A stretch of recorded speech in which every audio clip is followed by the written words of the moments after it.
Hello friends, आपके अपने YouTube channel रफ्तार 12 में आपका स्वागत है।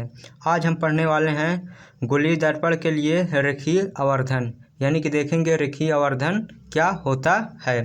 ठीक है, तो देखिए ये हम चित्र बनाए हुए हैं। ये देखिए, ये हमारा अवतल दर्पण है और ए बी कोई वस्तु रखी है मुख्य अक्ष के लंबवत। ये जो रेखा है हमारी मुख्य अक्ष है, इसके लंबवत हमारी ए बी कोई वस्तु रखी है। इससे दो प्रकाश की किरणें निकल रही है। एक मुख्य अक्ष के समांतर जा रही है जो मुख्य फोकस से होकर निकलती है, और एक हमारी वक्रता केंद्र से जाती है जो उसी मार्ग में वापस लौट जाती है। ठीक है, तो हमारी दोनों रेखाएं जब यानी कि वस्तु से दोनों प्रकाश की रेखाएं जब आती है दर्पण से अपवर्तन के बाद जो होती है हमारी यहाँ पास मिल जाती है। तो जहाँ पास मिलती है उसी पे हमारा प्रतिबिंब बनता है। तो देखिए हमारा ए डैश और बी डैश, ए बी का हमारा क्या है, प्रतिबिंब है। ठीक है, यानी कि ए बी जो वस्तु रखी है इसका प्रतिबिंब ए डैश और बी डैश बनता है। तो हमारा रेखीय आवर्धन क्या होता है कि ये जो मुख्य अक्ष है इसके लंबवत, यानी कि ऊपर या नीचे लंबवत। ठीक है, यानी कि मुख्य अक्ष के लंबवत नापी गई प्रतिबिंब की लंबाई, यानी कि इसकी लंबाई, ठीक है, प्रतिबिंब की लंबाई और वस्तु की लंबाई के अनुपात को ही हम रेखीय आवर्धन कहते हैं। यानी कि ये मुख्य अक्ष है, इसकी लंबवत नापी गई ये प्रतिबिंब की लंबाई और वस्तु की लंबाई के अनुपात को, अनुपात का मतलब बटे। ठीक है, तो अनुपात को हम रेखीय आवर्धन बोलते हैं।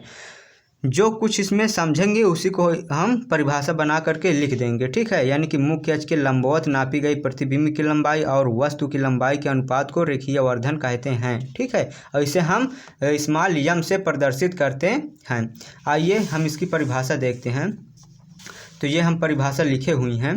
तो देखिए, गोलीय दर्पण के मुख्य अक्ष के लंबवत, यानी कि जो गोलीय दर्पण होता है उसके मुख्य अक्ष के लंबवत, तो मुख्य अक्ष के लंबवत नापी गई प्रतिबिंब की लंबाई, प्रतिबिंब की लंबाई को हम आई से प्रदर्शित करते हैं, यानी कि प्रतिबिंब की लंबाई, और वस्तु की लंबाई यानी कि ओ से प्रदर्शित करते हैं वस्तु की लंबाई को, यानी कि प्रतिबिंब की लंबाई और वस्तु की लंबाई के अनुपात को, यानी कि बटे को, अनुपात को रेखीय आवर्धन कहते हैं। एकदम सरल ही है, इसको देखिएगा कि यानी कि गोलीय दर्पण के मुख्य अक्ष के लंबवत नापी गई प्रतिबिंब की लंबाई और वस्तु की लंबाई के अनुपात को रेखीय आवर्धन कहते हैं। इसे हम किससे प्रदर्शित करते हैं, तो इसे हम स्मॉल यम से प्रदर्शित करते हैं। ठीक है, तो रेखीय आवर्धन के लिए सूत्र होता है, बस जो हम इसमें लिखें उसी को हम अपना सूत्र बना लिए हैं। तो रेखीय आवर्धन यम बराबर प्रतिबिंब की लंबाई बटे वस्तु की लंबाई, यही परिभाषा भी होती है। यानी कि मुख्य अक्ष के लंबवत नापी गई प्रतिबिंब की लंबाई यानी कि आई और वस्तु की लंबाई यानी कि ओ के अनुपात को रेखीय आवर्धन कहते हैं। इसे यम से प्रदर्शित करते हैं, यानी कि यम बराबर आई बाई ओ। ठीक है, ओके।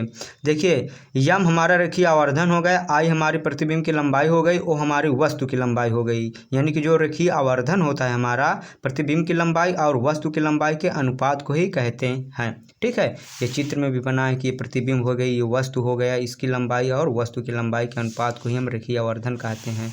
तो इसे हम किससे प्रदर्शित करते हैं, स्मॉल यम से प्रदर्शित करते हैं। ठीक है, फिर से देख लीजिए, गोलीय दर्पण के मुख्य अक्ष के लंबवत नापी गई प्रतिबिंब की लंबाई आई और वस्तु की लंबाई ओ के अनुपात को रेखीय आवर्धन कहते हैं। इसे स्मॉल यम से प्रदर्शित करते हैं, यानी कि रेखीय आवर्धन बराबर प्रतिबिंब की लंबाई आई वस्तु की लंबाई ओ। ठीक है, प्रतिबिंब की लंबाई बटे वस्तु की लंबाई, यानी कि यम बराबर आई बाई ओ। तो आई होप यह वीडियो आपको पसंद आया होगा, पसंद आया हो या समझ में आया हो तो लाइक एंड सब्सक्राइब और शेयर करिएगा।